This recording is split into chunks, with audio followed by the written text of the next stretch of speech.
Chapter 1. Weapons of Influence.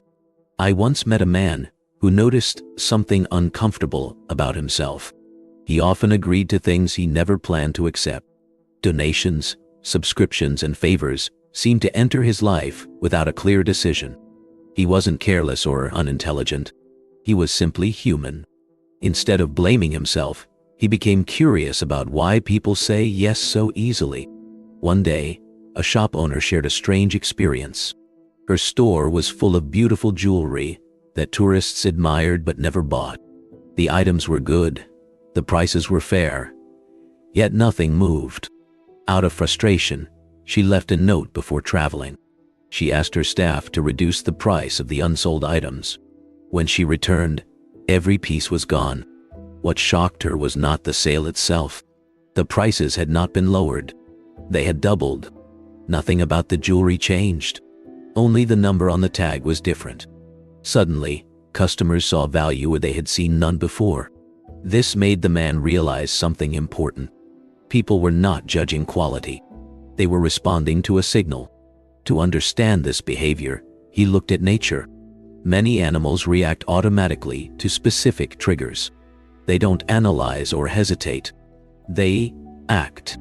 A single sound can activate care, protection, or aggression.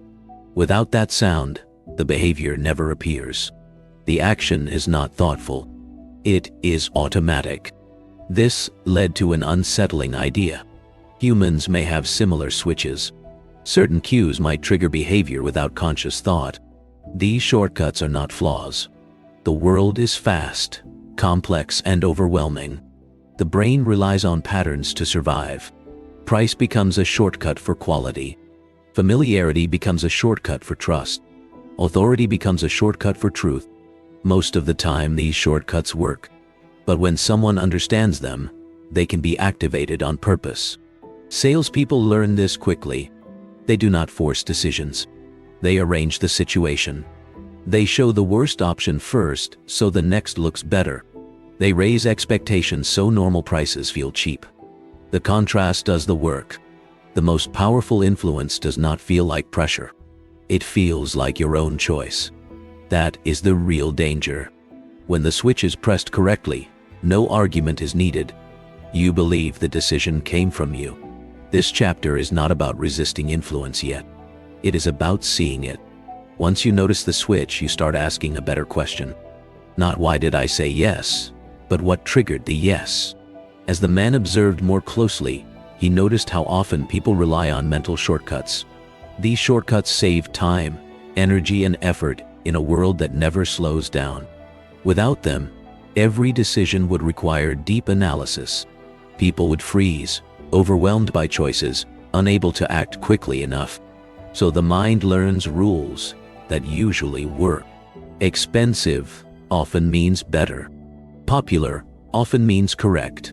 Confident often means capable. These rules are not foolish. They are efficient. Most of the time, they help people survive and function smoothly. But shortcuts have a weakness. They depend on signals, not reality. When a signal is copied or exaggerated, the shortcut activates anyway. The brain responds before logic arrives. The man saw this happen again and again in daily life. A single word could change behavior. A single comparison could reshape judgment. People believed they were thinking carefully. In truth, the decision had already been made automatically. This is not manipulation by force. It is influence by design. The situation is arranged so that the mind finishes the work on its own. No persuasion feels necessary. This explains why clever influence often goes unnoticed. The person being influenced feels in control. They do not feel pushed. They feel reasonable. The danger is not the shortcut itself. The danger is forgetting that it exists. When people are unaware of these mental switches, anyone who understands them gains power. That power does not require strength, authority, or aggression. It requires timing and structure. Like using gravity instead of muscle, influence works best when natural forces are redirected. This is why the most effective persuaders rarely look aggressive. They appear helpful, neutral, or even accidental. The mind accepts the outcome as normal. Resistance never appears because nothing feels wrong. The man realized something important. Awareness is the first defense. You cannot stop every automatic reaction, but you can learn to notice when one begins. Once you see the shortcut, its power weakens. The switch no longer works invisibly. This chapter quietly prepares the listener for what comes next. Not to distrust everyone, but to understand themselves better. Because the moment you recognize how influence works, you are no longer blind to it. And that changes everything. The man then noticed how influence often works without confrontation. It does not argue or explain. It quietly changes what comes before a decision. When people compare two things in sequence, the second is judged differently. The mind measures difference, not absolute value. A small thing feels smaller after a large one. An expensive thing feels cheaper after something even more expensive. This contrast happens automatically. People rarely notice it while it is happening. Sales environments are built around this effect. What you see first shapes how everything else feels. An unattractive option makes the next option shine. A bad example prepares the mind to accept a better one. Even homes, cars, and clothing are shown in careful order. The sequence guides the feeling of value. The customer believes they are choosing freely, but the frame was already set. This method is powerful because it hides effort. No one feels pressured. No one feels fooled. The influence comes from the situation, not the person. This is why skilled persuaders appear relaxed. They let psychology do the heavy lifting. Like using balance instead of strength, influence uses natural forces already present. The man understood that this was the real secret.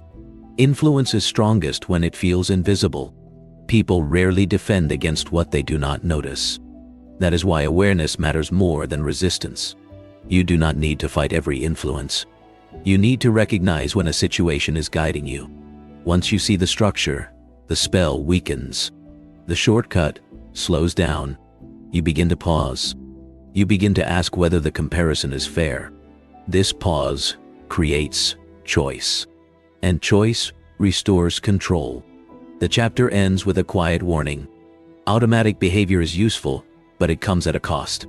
Those who understand the switches can use them. Those who do not will keep responding. The purpose is not fear. It is clarity. Because the moment you see the mechanism, influence no longer owns you.